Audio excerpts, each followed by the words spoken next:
Egaa kanuma jechaati paartii keenya paartii tokkoffaa irratti gaaffii anatu ishee gaafatee ture. Paartii lammataa irratti immoo ammashituu gaaffii naaf qopheesse. Egaa waan anatu gaafataa naaf qopheessite hin beeku. Innis immoo waanuma ishee ibsaa waan aadaa ishee ibsaa aadaa sana keessatti isheen hin beektu taanaan qaara ishee janjabila ishee waa'ee ofii ishee ibsa waan ta'eef kana wallallan. Saduraan qaara nyaadhe beektu miti. Xiqqoo yaanta isaanii egaa badhumaatiin kana turtii taasisaa channel kana immoo haaraa warri taate subscribe like share gochuun barbaadina. Bakka diimaa sitti mul'atu miti subscribe bakka jettu subscribe godha. Like share gochuun siin dagatinaan gadhumaatiin faana turtii taasisaa siin jaalanna. Like turtii gaarii dhufaan kasiritti tolle immoo yeewulatu. Dislike gochuu hin dandeessu rakkoo hin jiru ishee asirratti tole laaftanii ani ofuun dadhab dislike godha. Rakkina qabatanii hin dallan jaalala baay'ee isiniif qabna hin dallan. Kanaaf amma dhumaatiin faana turtisaa sirbantuu haala keenyaaf qophoofnee jirra. Egaa akkuma beektan Haannaa faana jirra. Ani immoo Seenaan jedhama. Wantoota wal gaafachuudhaaf kaane yoo namni wallaale yoo jiraate qaara fi janjabila nyaataa qaaran illee kunoo shinuu ishee mixmixaadhaan sana beektu miti ishee xiqqoo isheedha. Ana janjabila siin deemtu. Egaa loomiin illee jira. Yommuu loomiin innaa gubetti immoo appiliitti nyaachuun jira. Wanti dhugamullee jira. Wanta dhugamu qabu waan nu gadafai. Fixiin booda siguma qaara. Innaa kana garuu hin argatu jedheetiin yaadadhu waan akkanaa isa waan hin beekne. Wanta nan hin beekne hin jiru. Jajjabila nana nyaachistu maal seeti. Yaala gaaffii keenya taaseennu. Nufaana turtii taasisaa. Laaluun hin danda'amu. Ilaalu rakkoo hin jiru. Tole. Mata dureen isaa Oromoon odaa 5 qaba, gadaa 5 qaba, ortee 5 qaba, bokkuu 5 qaba. Isaan kara gadiitti tartiibannaa tarreessi. Dafi. Dafi nama tarreessan hin beeku. Maal baay'atte gaaffii dhagee. Argitanii durbaan hin beekan. Waan ishee ibsu waan ofii ishee ibsu jedhee kana wallaalte taanaan wallaalte. Maal deebi. Oromoon gadaa 5 qaba. Ifama Oromoon odaa 5 qaba, gadaa 5 qaba, ortee 5 qaba, bokkuu 5 qaba. Isaanillee 5 qabanii of jalatti naa tarreessi daddafasii gadi naa tarreessi 5 isaanii. Dafi. Ani si jammar jechuudha. Waa'ee gadaan beeku tokkoffaa. Ani waa'ee gadaa beeku hin danda'amu. Gadaa lammataa gadaa 5ffaa amma 5tti jira gadaa? Amma 5tti jira. Amma 8tti jira. Marsaasallee amma 8tti. Amma 8tti roodhaan garuu hin beeku ani maatii kiyya keessa namni gadaa qabatu hin jiru. Inni dabareedhaan kan wal qaqqabudha malee inni 8 dabareedhaan kan naanna'ee wal qaqqabudha. Kanan si gaafadhe kana naa deebisi daddaf 5 sana ibsi. Hin beeku. Ani wanta hin beekneef akkoo giddeesaa canniqameetti deebisuudha muftiin qabu. Tole. Jalla janjabila kee maal eddari? Ilaalala qaara. Janjabila argeera baay'ee nama gubu. Baay'ee nama gubu kun qaara na dagaadha. Sifufna. Amma rakkoon qabu walaa waan na nyaatu muluu isaa rakkoon qabu. Mana muluu qoricha. Qoricha. Halkan coggaan rakkoon gubadhe garuu bishaan keen guutaa. Bishwanna faana rakkata. Tole gaaffii sadaffaa keenyatti hafuufnu. Kana wallaalta jedhee tasumallee saalfadhu orma. Waan na tokkollee. Tole bara 2008 asitti miidiyaan haqa namaa hin dhissine kan uummanni Oromoo haala qabeessan waan jiru hunda qulqulleessee nu biraan gahaa jennee ordofnu uummanni Oromoo guutumaan guutuutti ordofu 2008 as kan baname miidiyaa maaliiti? OBN. OBN. Hin argan. Media network. Def. Jimmaa showun bira qarqareetti naaf ufeeti. 2008 as hin jedhe. Eka network media network itti miidiyaa neetworkii durmaanillee jira garuu baay'ee cuucaa baay'ee jiraatti ta'a malee miidiyoota baay'ee qabna. OBN OMN argattee jirti. Argattee jirti. Gaafa argattee jirti. Okay.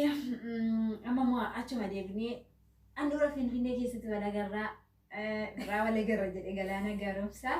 Birraa wal agarraa. Amma guutumaan guutuutti handhuura Finfinnee kan bulchaa jiru itti gaafatamaan Finfinnee eenyudha? Taakkalaa Uumaa. Okay, harkatti. Gaaffii meeqa afur? Ana fijiraa garuu Finfinnee miti. Lama tafe. Ilmu kun maali aboo gaaffii ishii ciccimaa sammuu nama tuttuqaa kun. Tole. Isa immoo gaaffii wantoota si qunnaman keessaa si gaafadha. Yeroo barattu keessa yookaan bakkuma deemte hundatti waan si qunname waan cimaa isaa tokko natti. Iddeen dhaladhee jechuudha. Gaaffii salphaadha. Kun ishiitu beeka waan ta'e waan ishii qunname. Iddeen dhaladhee wanta cimaa isaa kan na qunname. Wanta baay'ee jira garuu wanta cimaa isaa. Waan cimaa isaa tokko keessaa ilaalteetti. Wanta cimaa isaa kan na qunname. Beeksu taanaan kun borroo irraa kushiranumaa tasa jaarsi ishee amma fakkeenyaaf gaafa qaluudhaaf marsaa 8 afaan isa qaqqabetti nyaattee ani argine siin argitanii ani argine kaameraan na ibsa. Kanaaf ishee fayyadaa waan ta'eef baruu qabdi.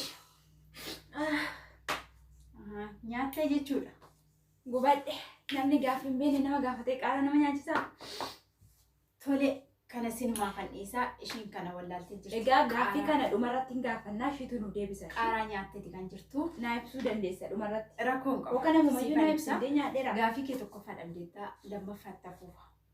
Itoo shan kana deebistee silaa ofirraa fixxe gaaffii keessa. Noo naa deebisi malee gaaffii wallaaleef qaara koo nyaadhee garuu baruu hin barbaade gara dhumarratti si deebisaa amma yeroo keenya waan deemaaruuf rakkoon qabu.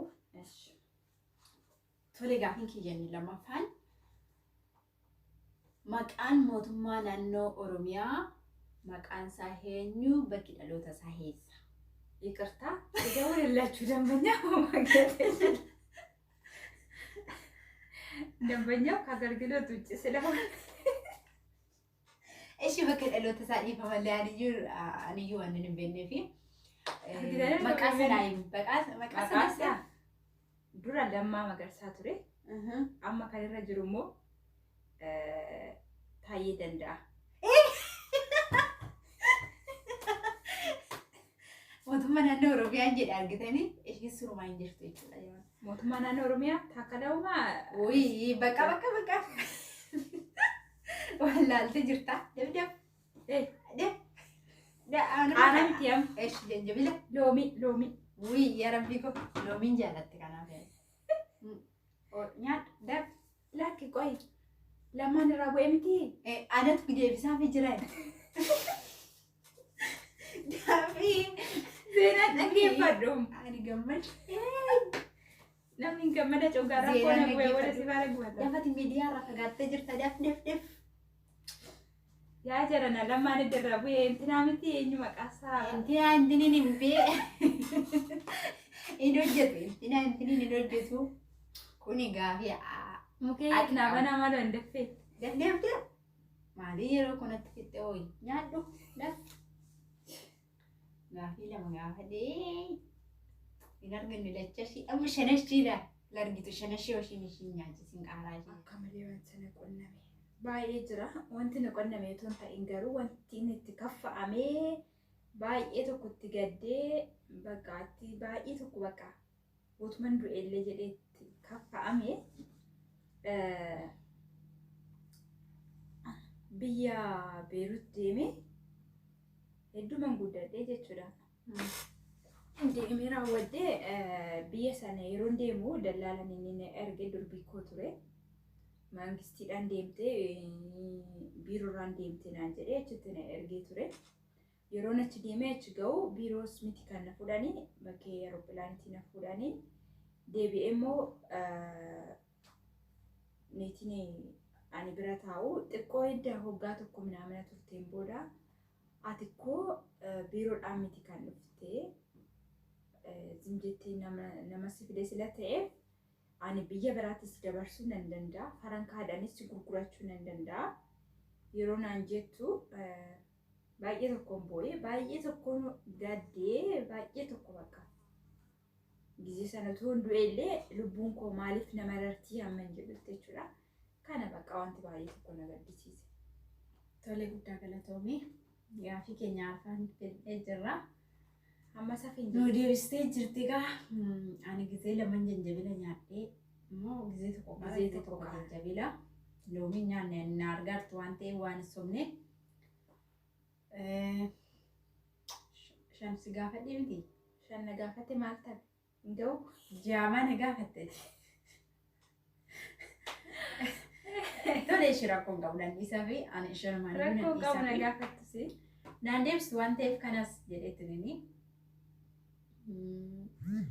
Eshi gaaffii koo isa dura na gaafatti gaaffii laman namii gaaffii lachuu na deebisi. Siifan deebisa rakkoon qabu. Ilaaltu silkii minaamina irraan ta'u daftara irraa isin ta'u sammuudhaan na deebista. Jetteere Hin ta'u.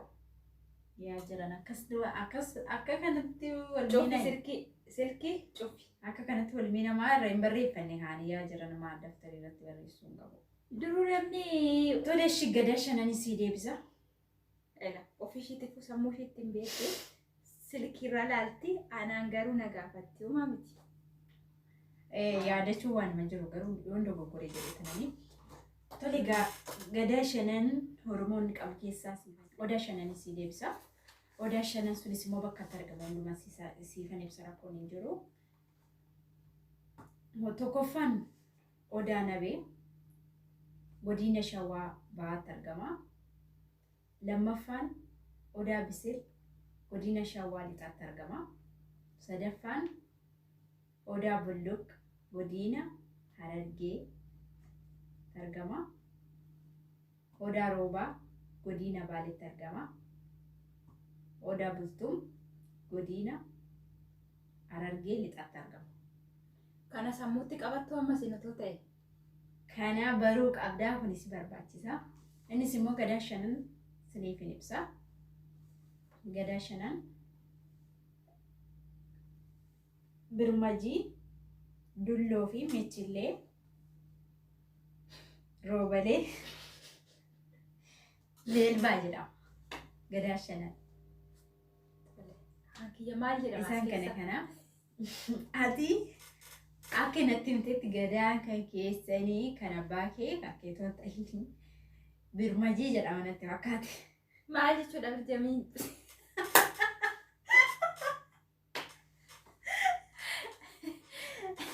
Gadaan egaa akkuma beekamu marsaa mataa isaa eeggateeti kan dhufuusin jedhee abbaan keellee edda gadaa qabateen booddee Abbaan koos deebi'ee obboleessi keellee marsaa sana eegee bakka abbaa keessan bu'aa. No maatii koo keessaa namni gadaa qabatu hin jiru. Inni aadaa Oromoo keessaa isa jirudha. Wanna dhiisuu danda'u garuu yaa dirqama ni barbaachisa. Maali hojjette gadaan haraaraaf illee waa hedduudhaaf kan bakka bu'ee biyya sanallee kan haraarsuu danda'u abbaa gadaa waan ta'eef gadaan dirqama Oromummaati waan baay'ee ittiin ibsamna. Kanaaf si barbaachisa baruun jedheetanii yoo dogoggore dhiifama yoo dogoggorteettan immoo koomentii jala hordoftoonni koo. Egaa hordoftoonni chaanaalii keenyaa qophiin keenyarraa kana fakkaata ture. Akka ittiin bohaartan, akka itti gammaddan abdii isinirraa qabna. Gaaffii qabdaniif immoo koomentii jalatti nu barreessuu hin dagatina. Akkuma immoo dura dubbanne namni chaanaalii kanaaf haaraa taatan sabiskiraayib gochuu hin dagatina, laayik sheeris gochuu hin dagatina. Isiniin jechuu barbaanna. Egaa gaaffiin kun itti haafufu, itti fufaa wanna jettan akkasumallee ofii keessanii gaaffii yoo qabaattan koomentii jalatti nu barreessuu hin dandeessu. Egaa gaaffiin keenya har'aa kana fakkaataa. Sileen dhaggeeffataniif baay'ee galatoomaa. Qophiilee ittaanu faana turtii gaarii. Wanna nuti immoo dogoggortanii jirtu wanna irraa deebi'uu qabnu simtu nu gorsa waan ta'eef akka hangafamaatti, akka bulummaatti, akka haadhaa, akka abbaa, obboleettii, obboleessaatti dhufaana ta'aa nu jajjabeessaa. Turtii gaarii isiniif haa ta'u. Baay'ee isin jaalannaa. galatoomaa. Ulfaadha.